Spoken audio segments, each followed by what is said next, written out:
Yo, yo, yo! Welcome back to the MMA Short Show. It's always your boy, Steven Moustaris.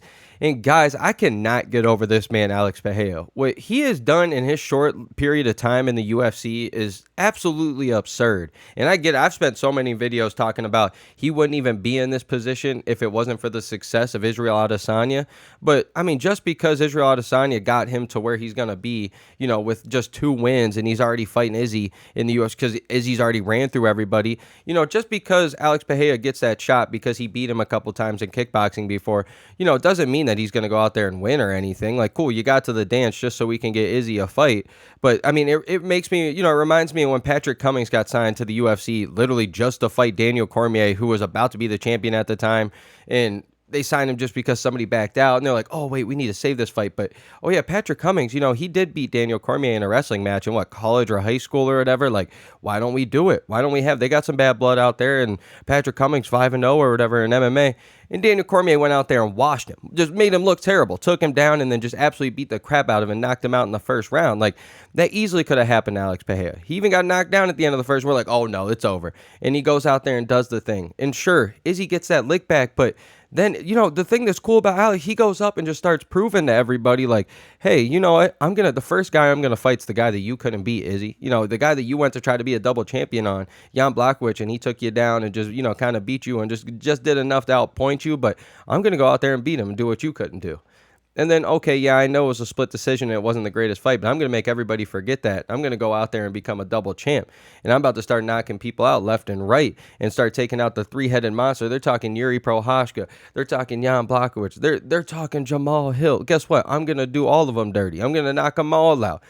And then now, if you don't like that enough, this man's saying yes to everything. He's stepping up to everything. Everybody's backing out of these fights. Like we've all seen the pictures and whatnot of him just stepping up on 2 weeks notice, a month notice, another 2 weeks notice, just to save the day. Like UFC 300, now UFC 303.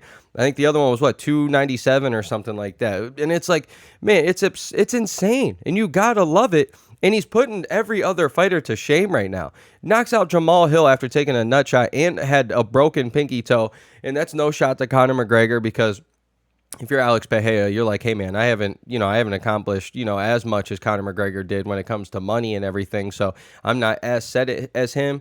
So I kind of have to go out there and fight. But Conor, I do think it's a smart, thing to back out. But this brings my other point. When Conor decided to back out of this fight, we already saw the live gate was about to be, it was already broken. I think they already broke records, and then pay-per-views were about to be insane. I didn't think there was a single fight out there that could even replace this without everybody up in arms screaming of, oh, I want my money back. And Alex Pereira and Jiri Prochazka step up to save the day. Like, it's insane, man. It's absolutely insane what we're watching, and I'm happy to be a part of it right now and seeing this live, because, like, I've seen my runs. I've got to witness a lot of cool things in MMA. John Jones being my favorite, number one, being able to see him from this very start to doing what he did throughout the 2010s. And yeah, sure, people hate on him now, but you guys don't. You have no idea if you weren't there watching it. You got to see the Conor McGregor run. You got to see the Anderson Silva GSP runs. Like, I got to see the whole weird, like, Brock Lesnar did the thing, but it was funky at the time because it was just wild to see. I've seen so many runs. I mean, honestly, the Rumble Johnson comeback, his light heavyweight run's one of my favorites. Like, out of all these runs that I've seen, the Amanda Nunes, Ronda Rousey's, like, I can go on for days thinking of some of them. But after all these runs, Alex Pereira's up there, man, and it's one of the most impressive one ever. And the craziest thing about it, if he goes out there and beats Jiri Prochazka again here at UFC 303, what's stopping him from getting a chance at heavyweight? Honestly, like, what's stopping him from getting a chance to becoming the first triple champion or first 3-division champion? Like, I mean, you're telling me right now that power isn't capable of knocking out a Curtis Blades or a good old Tom Aspinall? Like, I get that.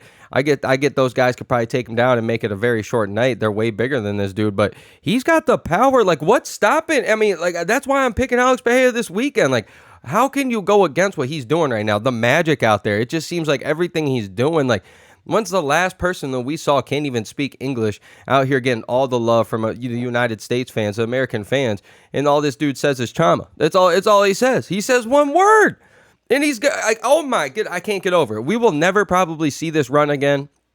And I mean, it's just crazy to think, like, here I am as the biggest John Jones guy of all time, But say Alex Pereira goes out and knocks out Jiri Prochazka, and say he wants to go up to heavyweight, and say he does somehow beats the whoever wins between Curtis Blades and Tom Aspinall, and say if after that, I bet you John Jones, if he gets through Stipe, I bet you John Jones looks at that Alex Pereira fight and goes, I think I could take this guy down. I think I'm making it easy night. And then what if this man goes out there and knocks out John Jones? I know John Jones like 38, whatever. He's getting older now. He's not prime John Jones anymore. But still, like, this man could sit there and have an argument as the greatest champion of all time, greatest fighter of all time, just in 10, 12 fights in the UFC. It's insane to think of what this man's doing.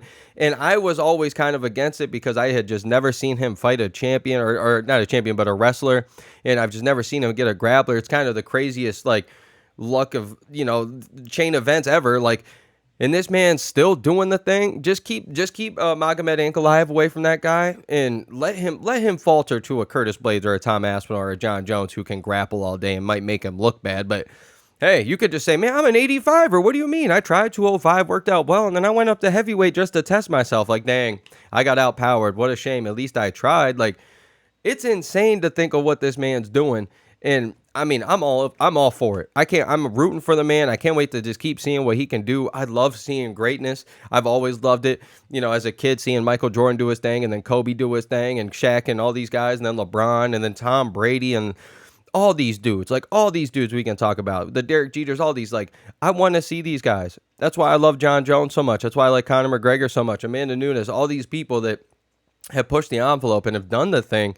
It's so cool to see, and I love seeing history being made, and I'm all for it, man. Why wouldn't you give Alex Pereira? This man's putting everybody to shame. All these people backing out of fights due to colds, like Hamzat and all these guys, and this man's a champion, putting his belt on the line in a week notice.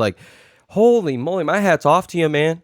My hat's off to you. This is one of the coolest things I've ever seen. And, it's crazy just to see how amazing this man's doing it. And it helps the most that Jiri Prochazka, his opponent, it's almost the perfect opponent as well for both of them, because you got the Czech guy, the, good old freaking Jiri Prochazka, mountain man over here, always doing the craziest, 5-day, all black, all dark out retreats, just doing the weirdest things that you've ever heard, and some of the weirdest styles of training, but it makes him such a great fighter and such a just unorthodox fighter.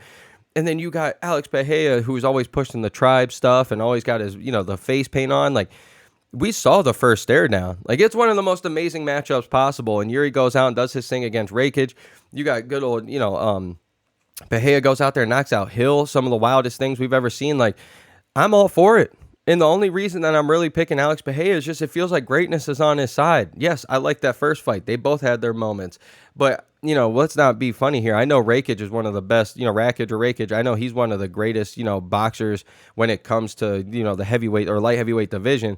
But, man, that man was piecing up Jiri Prochazka. Jiri just kind of got that thing going. He finally said, screw it. Let's just get wild and make this a brawl. And it worked out for his favor. But, I mean, this man, this man, Alex Pereira, didn't even get touched by Jamal Hill. And Jamal Hill's been putting everybody's lights out. So, I'm all for this. I can't wait for this fight. And I'm rooting for Alex Pereira just because I want to see the greatness, man. But as always, your boy, Steven Moustaris. And let's go, baby. Let's go, baby.